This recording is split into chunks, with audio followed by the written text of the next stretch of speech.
வணக்கம் தலைவா, அனைவருக்கும் இனிய வணக்கம். இன்னைக்கு நம்ம இந்த ஒரு வீடியோவில் எதை பற்றி பார்க்க போகிறோம் அப்படின்னு பார்த்தீங்கன்னா, தமிழக போக்குவரத்து கழகத்தில் திடீர் என்று மாற்றங்கள் வந்து கொண்டிருக்கிறது. ஸோ என்னென்ன போக்குவரத்து கழகத்தில் மாற்றங்கள்? ஸோ டிசிசி டிரைவர் கம் கண்டக்டருடைய 850 பேருக்கு தேர்தல் முடிஞ்சாச்சு, இனி போஸ்டிங் தான். ஸோ இனி டிரைவர் கம் கண்டக்டருடைய முறைகேடுகள் அப்படின்னு சொல்லிட்டு இருக்காங்க. அவங்களுடைய வெளிப்படைத்தன்மை, ஸோ ரிஜெக்ஷன் லிஸ்ட் எத்தனை பேர் வந்து பார்த்தீங்கன்னா ரிஜெக்ட் பண்ணியிருக்காங்க அப்படின்றத வெளியிடுவாங்களா? ஸோ அடுத்து வந்து பார்த்தீங்கன்னா டிஎன்எஸ்டிசியில் இந்த ஆண்டு 2026ஆம் ஆண்டுடைய நோட்டிஃபிகேஷன் எப்பொழுது வர இருக்கு? ஸோ டிஎன்எஸ்டிசி வந்து பார்த்தீங்கன்னா தற்சமயம் வந்து தனியார், ஸோ ப்ரைவேட்டுக்கு கொண்டு போகிறதா சொல்லியிருக்காங்க. அது உண்மைதானா? இதை பற்றி நம்ம பார்க்கலாம். டிரைவிங் லைசன்ஸ் மற்றும் கண்டக்டர் லைசன்ஸ், ஓகேங்களா, இது கம்ப்ளீட்டாக இப்போ இருக்கிற சுச்சுவேஷனுக்கு வேண்டும் அப்படின்னு சொல்கிறாங்க. இது என்ன அப்படின்றத நம்ம பார்க்கலாம். ஸோ வாங்க வீடியோக்குள்ளே போகலாம். போக்குவரத்து கழகத்தில் கடந்த 2025 டிசிசி 3274 பேர் எடுக்கிறதுக்கு அரசு அறிவிப்பு வெளியிட்டாங்க. அந்த அறிவிப்பின்படி டிசிசியோடைய நியமனங்கள் 3274 பேரில் வெறும் 2000 பேர் மட்டுமே எடுக்கலாம். 2500 பேருக்கு மட்டுமே அப்பாயின்மெண்ட் ஆர்டர் எல்லாமே கொடுத்துருக்கிறதா தகவல் வந்திருக்கு. அவங்க தற்சமயம் ட்ரைனிங்கில் போயிருக்காங்க.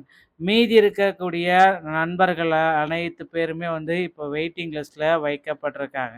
அந்த 850 நண்பர்களுக்கு எப்பொழுது அப்பாயின்மெண்ட் ஆர்டரு வரும்?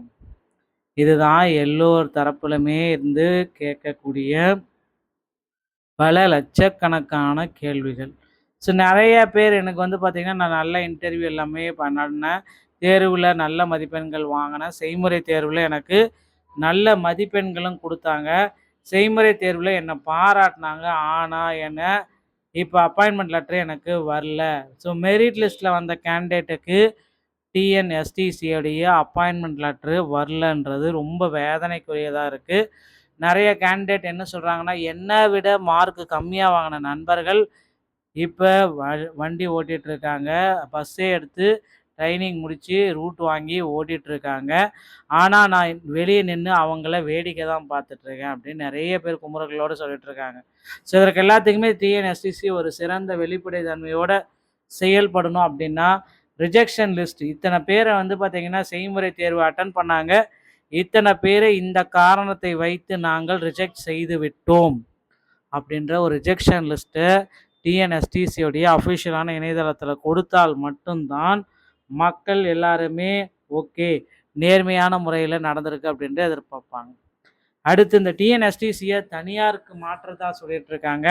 ஸோ டிசிசியோடைய நியமனங்களாக இருந்தாலும் சரி, எல்லாமே போக்குவரத்து கழகங்கள் எல்லாமே இனி வருங்காலங்களில் தனியாருக்கு மாற்றப்பட வாய்ப்புகள் இருக்குது. டிஎன்எஸ்டிசியில் 2026 நோட்டிஃபிகேஷன் 28,000 காலி பணியிடங்களை நிரப்ப போகிறதா தகவல் வந்திருக்குங்க. ஸோ எல்லாருமே எதிர்பார்த்த மாதிரி ஒரு 28,000 காலி பணியிடங்களை 2026ஆம் ஆண்டு நிரப்ப போகிறதா சொல்லிட்டு இருக்காங்க. டிரைவர், கண்டக்டர் இவங்க கம்ப்ளீட்டாக எடுக்க போகிறாங்க. ஸோ டிரைவிங் லைசன்ஸ் மற்றும் கண்டக்டர் லைசன்ஸை எடுத்து தயார் நிலையில் வச்சுக்கோங்க.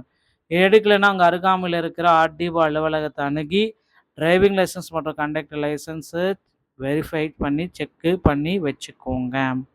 இந்த ஒரு வீடியோ பதிவு உங்களுக்கு இதுதான் சொல்ல நினைக்கிறேன். வீடியோ பிடிச்சிருந்தால் நீங்கள் நம்முடைய சேனலோட இணைந்திருங்கள். மீண்டும் ஒரு நல்ல தகவலுடன் நான் உங்களை சந்திக்கிறேன். நன்றி, வணக்கம், தேங்க்யூ.